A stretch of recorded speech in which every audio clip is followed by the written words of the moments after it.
How's it going, guys? This is your budget gamer here today, and today I thought I'd talk about the utter upgradability of PC gaming. And I thought the best way to talk about it is to start with how my build came about. So these are just the parts as a full view, but I'll start with each individual one. So I started with the FX 6300. I still have the CPU. It's a 6-core CPU, 3.5 gigahertz. Won't bottleneck your video card, and it's relatively good. I have no problems with it. Maybe in the future, when I want to like edit videos a little better, I'll get a better CPU. But this has been a great one so far. Um, to complement it, I also had the Asus M5A97. This is also a nice basic motherboard. Has a lot of RAM slots, up to 32 gigs, 6 gigabit per second SATA ports, so I have a lot of hard drive space and stuff like that. Can support all types of memory types. Also has a RAID support and Crossfire support, which was great because I had a AMD graphics card. Had 8 gigabytes of RAM in my build. Any simple one would do.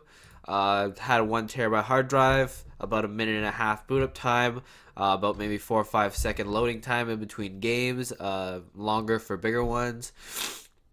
The crux of my build was the Sapphire Radeon R9 270X, 4 gigabytes. This ran any game over 60 FPS, and then with the newer games, it ran it around 50 FPS with like The Witcher at high settings. So it was a beast of a graphics card. This is the case I have, the Thermaltake Versa 2. Just a nice basic case. I probably would have gotten a better one if I did more research, but hey, couldn't really argue with the price. This was the power supply I had. Never get this power supply.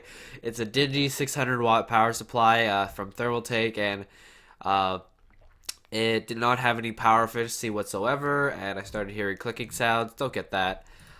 This is the monitor I had.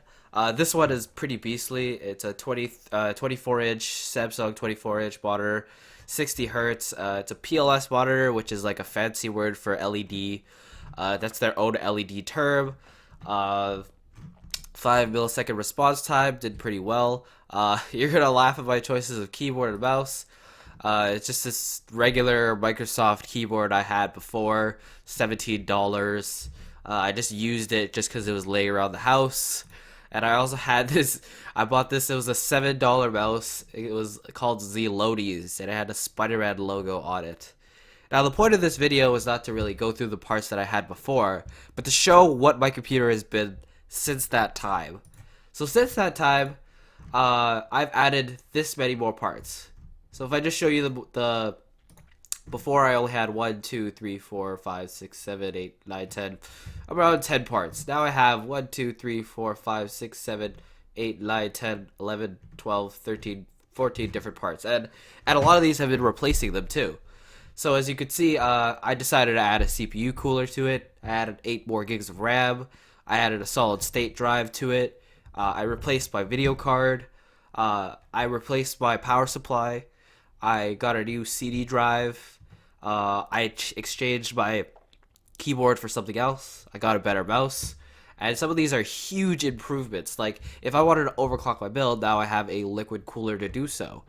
If I wanted more room to edit videos, or if games are becoming more demanding on RAM, I could do that now. I have 16 gigabytes of RAM now. Now I added an SSD with my hard drive. Now I have space for my games, and I have 20-second boot up times. And my key programs open instantly with the SSD. I exchanged my power supply for something fully modular. And now I can plug in whatever I want, only the necessary cables, and it has a gold power rating, 650 watts. If my build is power efficient, I can add maybe 2 graphics cards to it. Usually I'd get more. I also added a CD drive, just cuz. And I got a mechanical keyboard. My switches are brown switches. It's a huge difference, a lot more durable. Also, input is a lot faster. Uh, I got the G502, which is considered by most like as the best gaming sensor available. I noticed my aim get way better in FPS games once I exchange my mouse.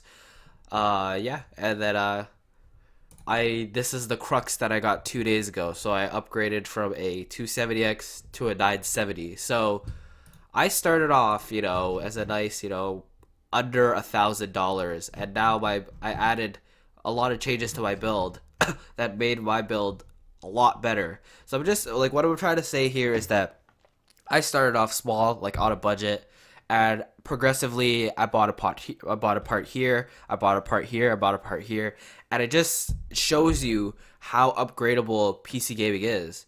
Now, like you might be saying, like I spent quite a bit on my graphics card, which it came up to about 450 after taxes, but I sold my other graphics card, which made this graphics card like $300. Like adding a liquid cooler, like the stock cooler, just wasn't doing it for me. Exchanging the keyboard and mouse because those the other keyboards and mouse I had were just like extremely budget. So it's just like it just goes to show you how upgradable PC gaming is, and this is my personal experience with it. And now, like before, I was getting 60 FPS in games, but like I just went on to The Witcher 3 the other day, and I was getting 100 FPS in games. I just went on to GTA and I was getting 80 FPS average. Like, it's crazy. And this is the same system that I started with. I started with Windows 7, all the other parts, and now I'm on Windows 10. So it just goes to show you how crazy like PC gaming is. Like, I'm seriously like, if you guys are looking to build something now and keep it for the rest of your life, you could do that. Like, if you were to, let's say, if I were to upgrade from AMD to Intel and then move over, like, I'm pretty sure I could do that.